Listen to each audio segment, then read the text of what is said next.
आप सभी को नमस्कार। स्वागत है आपका अपना यूट्यूब चैनल पॉलिटिकल अलायंस में। लोक प्रशासन के सीरीज का आज ये 7वां वीडियो है, जिसमें हम लोग 25 प्रश्नों को हल करेंगे। तो चलिए, आज का पहला प्रश्न, संगठन के व्यवहारवादी सिद्धांत के साथ कौन से नाम संबंध है। तो देखिए, यहाँ पे संगठन के जो व्यवहारवादी सिद्धांत हैं, इसके साथ कौन से नाम संबंध हैं। तो दिया है Chester Barnard, J.S. Moreno, Thomas Carlyle, और चौथा है A.H. मास्लो। तो इसका जो सही उत्तर हो जाएगा, इसमें से देखिए, ये जो चेस्टर बर्नार्ड है, ये भी व्यवहारवादी सिद्धांत से संबंधित है। J.L. मोरेनो है, ये भी व्यवहारवादी सिद्धांत से संबंधित है। कार्लाइल बिल्कुल नहीं है। A.H. मास्लो ये भी व्यवहारवादी सिद्धांत से संबंधित है। तो इसका जो राइट आंसर हो जाएगा 1, 2 और 4, इसका डी ऑप्शन सही हो जाएगा। अगला प्रश्न है, कथन है, नीति निर्धारण चयन की एक प्रक्रिया है और इसका उद्देश्य श्रेष्ठ विकल्प का चयन करना है। कारण है कि नीति निर्धारण में तर्क संगतता सम्मिलित होती है। नीति निर्धारण में तर्क संगतता सम्मिलित होती है। तो देखिए, तो ये है, इस क्वेश्चन में देखा जाए तो ये कथन जो है, तो जो ए अभिकथन है ये बिल्कुल सही है, और आर जो है ये भी बिल्कुल सही है, और ए जो है इसका सही व्याख्या भी करता है। ठीक है, तो इसका जो ए आर दोनों सही है, और आर जो है ए की सही व्याख्या करता है। तो इसका राइट आंसर हो जाएगा ऑप्शन ए। अगला प्रश्न है, रिक्सवादी एग्रेरिया मॉडल निम्नलिखित में से किसका सूचक है। दिया है, पहला है कुल आधारित संगठन, सामुदायिक मूल्य, निर्वैयक्तिक मानव संबंध, और चौथा है दैवीय सत्ता स्रोत। तो इसका जो देखा जाए कूट में, तो यहाँ पे पहला जो है ये सही हो जाएगा, पहला बिल्कुल है, फिर सामुदायिक मूल्य भी है, और दैवीय सत्ता स्रोत भी है, ये इसका नहीं होगा। तो यहाँ पे ऑप्शन जो सी इसका ये राइट आंसर हो जाएगा। नेक्स्ट है, कथन है कि विकेंद्रीकरण का मसला सामान्य स्वीकृति की तुलना में अवधारणा और व्यवहार में अधिक जटिल है। बिल्कुल सही, ये बिल्कुल सही हो जाएगा। अगला कि विकेंद्रीकरण के बारे में दोहरी भूमिका का उपागम एक नए निवेश में क्षेत्रकार में विरोधाभास के पूर्वाभास का एक प्रकार है। तो ये भी सही होगा, लेकिन ये जो ये भी सही हो जाएगा, लेकिन ये जो है उसकी सही व्याख्या नहीं करता है। तो इसका जो उत्तर हो जाएगा वो हो जाएगा ऑप्शन बी, इसका राइट आंसर हो जाएगा। नेक्स्ट है, टेलर ने अपने वैज्ञानिक प्रबंध सिद्धांत में निम्नलिखित में से किसका समर्थन नहीं किया है। देखिए, टेलर ने किसका समर्थन नहीं किया है। कुशलता मूल्यांकन विशेषज्ञ,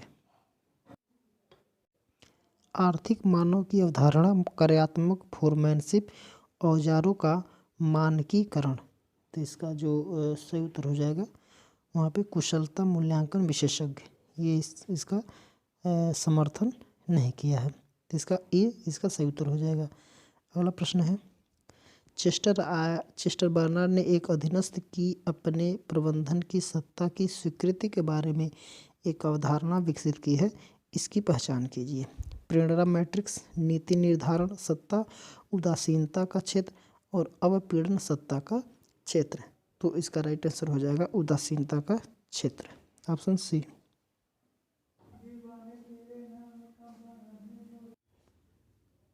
इसका सही उत्तर हो जाएगा।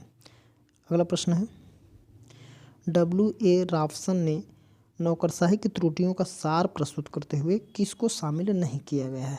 देखिए, किसको शामिल नहीं किया गया है, किसके अनुसार, W.A. राफसन ने, वो भी नौकरशाही की त्रुटियों का सार। तो दिया है कि स्वतः महत्व की अत्यधिक भावना, फिर एक सामान्यवादी ने प्रशासनिक प्रणाली पर प्रभुत्व रखा, वैयक्तिक नागरिकों की भावनाओं के प्रति उदासीनता, शासक और शासित के बीच संबंधों को मानने में विफलता। तो इसका जो उत्तर हो जाएगा वो होगा सामान्यवादी ने प्रशासनिक प्रणाली पर प्रभुत्व रखा। ठीक है, ये इसका सही उत्तर हो जाएगा ऑप्शन बी। है ना, यही जो है ये शामिल प्रस्तुत करते हुए, ये त्रुटियों को प्रस्तुत करते हुए किसी को शामिल नहीं किया है रॉबसन ने। अगला है मैक्स वेबर और फ्रेड डब्ल्यू रिक्स ने के बीच किसके संदर्भ में समानता है? उन्होंने आदर्श किस्म के मॉडल की रचना की। बी है उन्होंने अपने पर्यावरणीय परिवेशों में प्रशासनिक प्रणालियों का अध्ययन किया था। सी है उन्होंने परिवर्तन की समस्याओं पर ध्यान केंद्रित किया था। और डी है उन्होंने निगमित उपागम का उपयोग किया था। तो इसका जो राइट आंसर हो जाएगा उन्होंने अपने पर्यावरणीय परिवेशों में प्रशासनिक प्रणालियों का अध्ययन किया था। इसका राइट आंसर हो जाएगा ऑप्शन बी। अगला प्रश्न है ऊर्ध्वगामी संप्रेषण मूल रूप से अपरंपरागत होता है लेकिन किसके द्वारा सुधारा जा सकता है? तो यहाँ पे दिया है कि प्रबंधन द्वारा साक्ष्य देना कि उसकी कर्मचारियों के विचारों के बारे में वास्तव में रुचि हो। तो ये इसके द्वारा हो जाएगा, ये सही है पहला।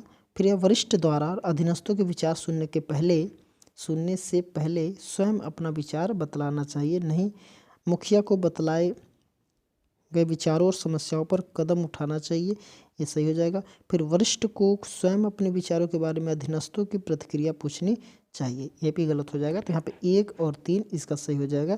तो देखते हैं 1 और 3 इसका ऑप्शन बी हो जाएगा इसका सही उत्तर। ऑप्शन बी इसका सही उत्तर हो जाएगा। नेक्स्ट है पीटर सेल्फ के अनुसार लोक प्रशासन के अध्ययन को निम्नलिखित में से किसकी शाखा के रूप में विकसित किया गया था? तो ए है राजनीति विज्ञान या लोक विधि, बी है राजनीति या नीति शास्त्र, सी है लोक नीति या नीति निर्धारण, फिर दिया कि राजनीतिक प्रणाली या हित समुच्चयन। तो इसका जो उत्तर हो जाएगा ये हो जाएगा ऑप्शन ए राजनीति विज्ञान या लोक विधि। राजनीति विज्ञान या लोक विधि इसका राइट आंसर हो जाएगा।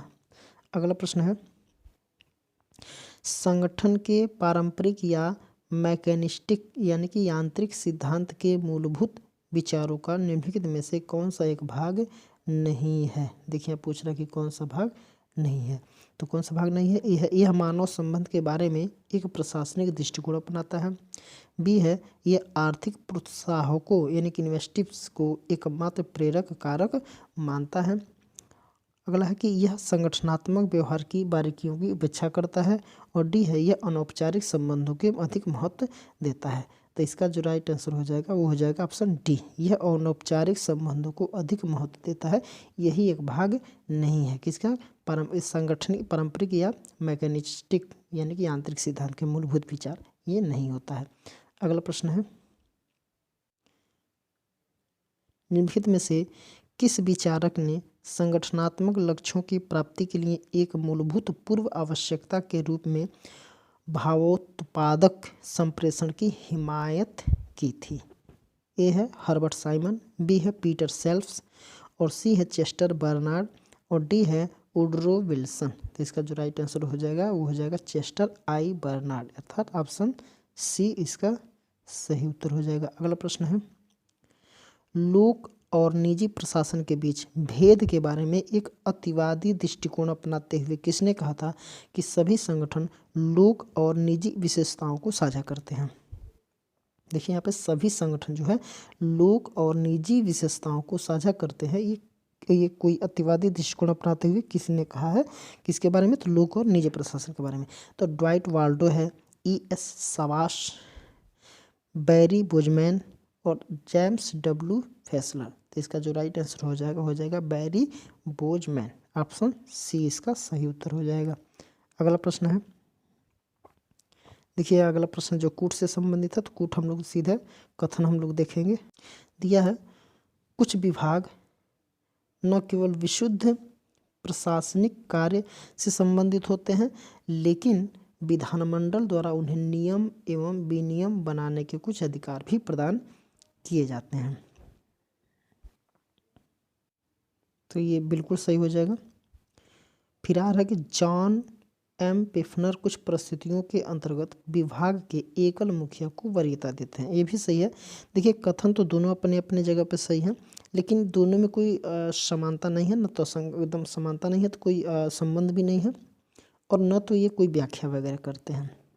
तो इसका जो ऑप्शन बी है, ए और आर दोनों सही है, पर आर ए की सही व्याख्या या स्पष्टीकरण नहीं करता है। तो इसका उत्तर हो जाएगा ऑप्शन बी। अगला प्रश्न है, डंकन ब्लैक, एंथनी डोआस, जेम्स बुचमैन और केनेथ एरो के बीच क्या समानता है? ये है, ये सभी लोक प्रशासन के लोक चयन सिद्धांत के पैरोकार हैं। ये सभी ब्रिटेन के भूतपूर्व कैबिनेट सचिव हैं, बिल्कुल नहीं। फिर ये सभी ब्रिटेन के विटली काउंसिल के समर्थक, बिल्कुल नहीं है। ये सभी प्रशासन के शास्त्रीय सिद्धांतों के प्रतिपादक है, बिल्कुल नहीं हो जाएगा। ये सभी लोक प्रशासन के लोक चयन सिद्धांत के पैरोकार हैं, ये इसका ऑप्शन ए सही हो जाएगा।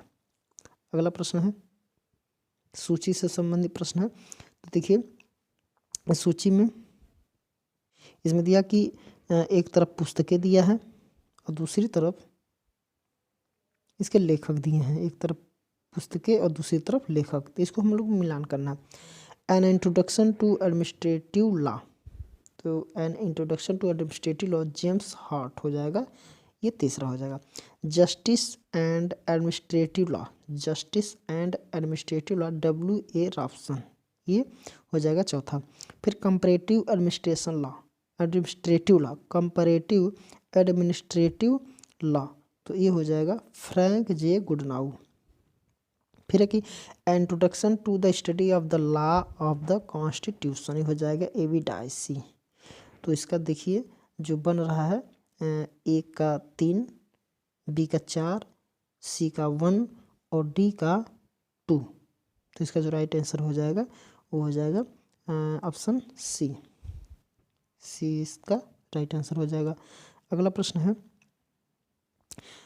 कमिटीज अर्थात कमीशंस रिपोर्ट्स का निम्नलिखित में से कौन सा सही कालक्रमिक रूप यानी कि क्रम है? तो यहाँ पे देखिए दिया कि Masterman committee, Brownlow committee, Gladstone committee, Aitchison committee. फिर दिया कि एचिसन कमेटी पहले, फिर Gladstone committee, Brownlow committee और मास्टरमैन कमेटी। फिर दिया कि Aitchison committee, Masterman committee, Brownlow committee, Gladstone committee, और फिर दिया कि Gladstone committee, Aitchison committee, Masterman committee, Brownlow committee. तो इसका जो देखिए सबसे पहले हम दिखाते हैं तो एचिसन कमेटी ही आता है। तो एचिसन कमेटी देखिए इसमें भी एचिसन कमेटी है और इसमें भी एचिसन कमेटी है, इसमें भी है, इसमें भी एचिसन कमेटी है। फिर दिया कि ग्लैडस्टोन कमेटी पहले, उसके बाद से आता है इधर मास्टरमैन कमेटी है।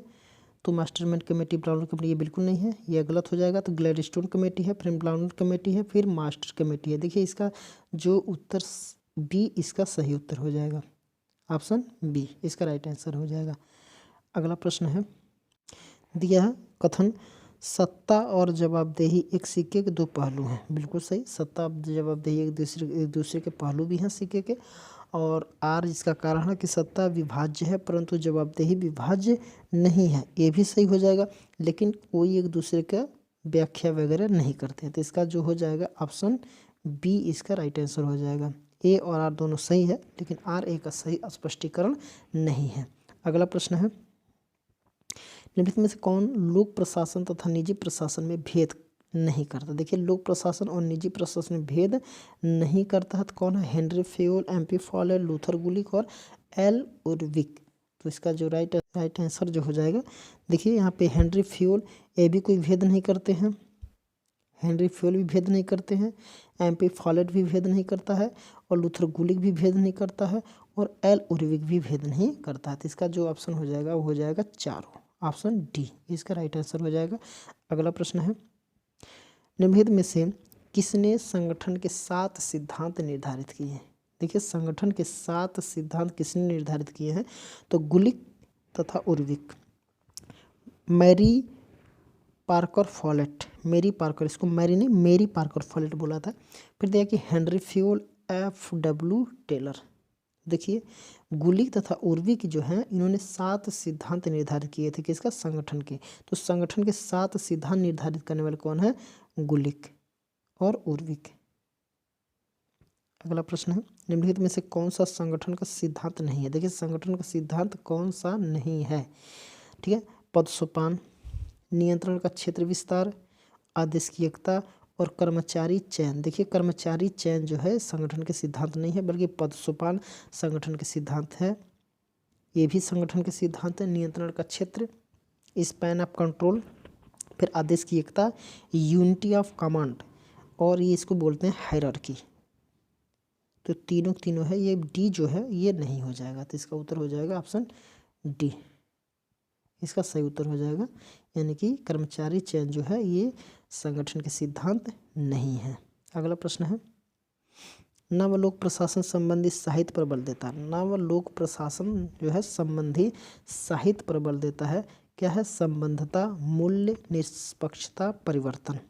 तो इसका जो राइट आंसर हो जाएगा, देखिए संबंधता ये भी साहित्य पर बल देता है, मूल्य जो है ये भी साहित्य पर बल देता है, ये भी देता है, ये भी देता है, परिवर्तन भी देता है। तो इसका राइट आंसर हो जाएगा ऑप्शन डी, 1 2 3 4, अर्थात चारों इसका साहित्य पर बल देते हैं लोक प्रशासन, नवलोक प्रशासन।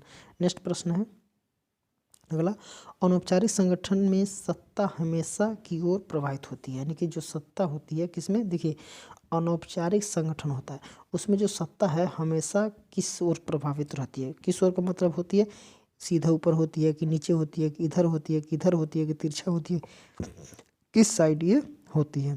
तो वही चीज़ पूछ रहा है कि ऊर्ध्वमुखी दिशा में, फिर है कि अधोमुखी दिशा में, बिल्कुल नहीं, न तो ऊर्ध्वमुखी न तो अधोमुखी। फिर है कि ऊर्ध्वमुखी तथा तिरछी दिशा में, बिल्कुल नहीं। देखिए यहाँ पे तिरछी तथा अधोमुखी दिशाओं की ओर होती है, तो इसका राइट आंसर हो जाएगा ऑप्शन डी, इसका राइट आंसर हो जाएगा। अगला प्रश्न है, देखिए बहुत अच्छा प्रश्न है कि संरक्षक नौकरशाही का पारंपरिक देश कौन है। संरक्षक नौकरशाही का पारंपरिक देश कौन है। ए है यूके, यूके का मतलब होता है यूनाइटेड किंगडम। फिर है यूएसए अर्थात यूनाइटेड स्टेट्स ऑफ अमेरिका। फिर है चीन और फ्रांस। तो इसका जो राइट आंसर हो जाएगा यूएसए अर्थात संयुक्त राष्ट्र अमेरिका, संयुक्त राज्य अमेरिका, संयुक्त राज्य अमेरिका, स्टेट्स है यूनाइटेड स्टेट्स ऑफ अमेरिका। तो इसमें संरक्षक नौकरशाही का पारंपरिक देश कौन है कि यूएसए है, ठीक है। नेक्स्ट प्रश्न है और इस सीरीज का, इस सेट का आज लास्ट प्रश्न है। दिखा कि निम्नलिखित में से किसने प्रतिनिधिक नौकरशाही शब्द को गढ़ा है। प्रतिनिधिक नौकरशाही शब्द को गढ़ा है, किसने गढ़ा कि डोनाल्ड किंसले, पीटर ब्ला, मैक्स वेबर, मार्टिन अल्ब्रो। तो इसका जो राइट आंसर हो जाएगा वो हो जाएगा डोनाल्ड किंसले, डोनाल्ड किंसले इसका राइट आंसर हो जाएगा। तो आज हम लोग इस सेट में हम लोगों ने 25 प्रश्नों को हल किए हैं, देखे हैं। तो इसके आगे के प्रश्नों को हम लोग नए वीडियो में, अगले वीडियो में हम लोग देखेंगे। तो आज के लिए मात्र इतना ही।